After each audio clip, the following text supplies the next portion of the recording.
If you feel hollowed out, like the things that used to fill you have drained away and left a strange blankness behind. If you keep waiting to feel full again and the fullness won't come, I want you to consider this. You're not empty, you're making room.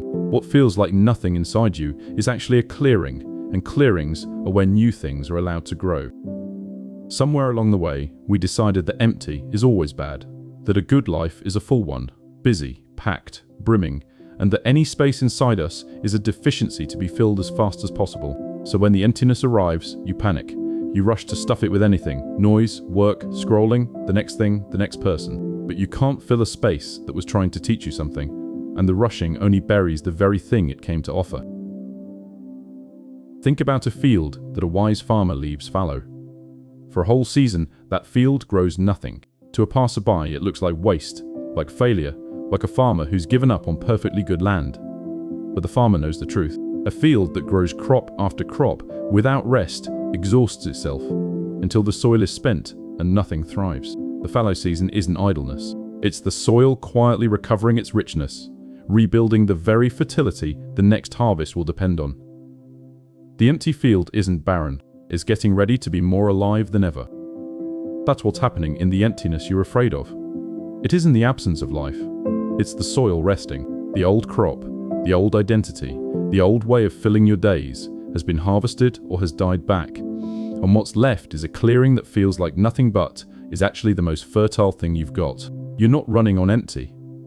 You're lying fallow, and fallow is not the opposite of growth. It's the precondition for it. Let me tell you about someone. I'll call him Kwame. After his long chapter ended, the career he'd defined himself by, the role that had filled every hour, Kwame found himself in a silence he didn't know what to do with. The days had no shape.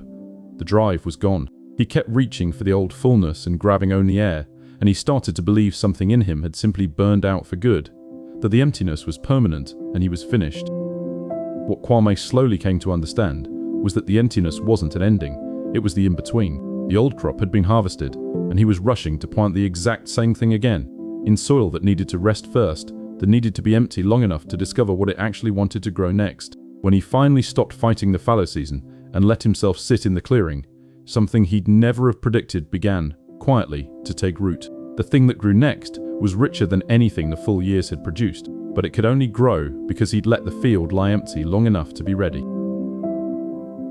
There's real science under this. Neuroscientists studying the brain have found something they call the default mode network, the set of regions that switch on precisely when we stop doing and let the mind rest in apparent emptiness. Far from idling, this network is where the brain consolidates memory, makes unexpected connections, and generates our deepest sense of meaning and self. Some of our most creative insights and our clearest self-understanding arise not when we're full and busy, but in exactly the empty, unfilled moments we're so quick to escape. The blankness is doing invisible, essential work. So if the emptiness has frightened you, here are 3 things I want you to understand about the fertile void. First, empty is not the same as broken. A cleared field looks like a failed one to an impatient eye, but the soil knows the difference. The space inside you isn't damage, it's room, and room is the rarest and most valuable thing a crowded life ever has. Don't mistake the clearing for the wound. Second, you can't grow the new while clutching the old. Part of why the emptiness arrived is that something needed to leave to make space, and the worst thing you can do is immediately replant the exact thing that just ended. The void is asking you a question. What do you actually want to grow next? And you can only hear it if you resist the urge to fill the silence with more of the same. Third, fallow is a season, not a sentence.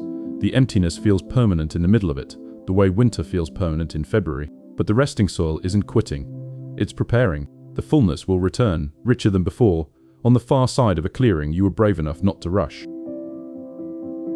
So stop frantically trying to fill what was never a hole, only a space. You were never empty in the way you feared. You were a field between harvests, doing the quiet, invisible work of becoming fertile again.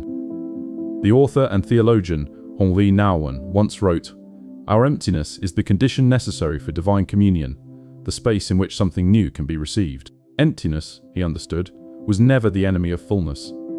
It was its doorway. So let the field rest. Sit in the clearing without panic. You were never empty. You were making room. And what grows in soil this rested will be richer than anything you've grown before.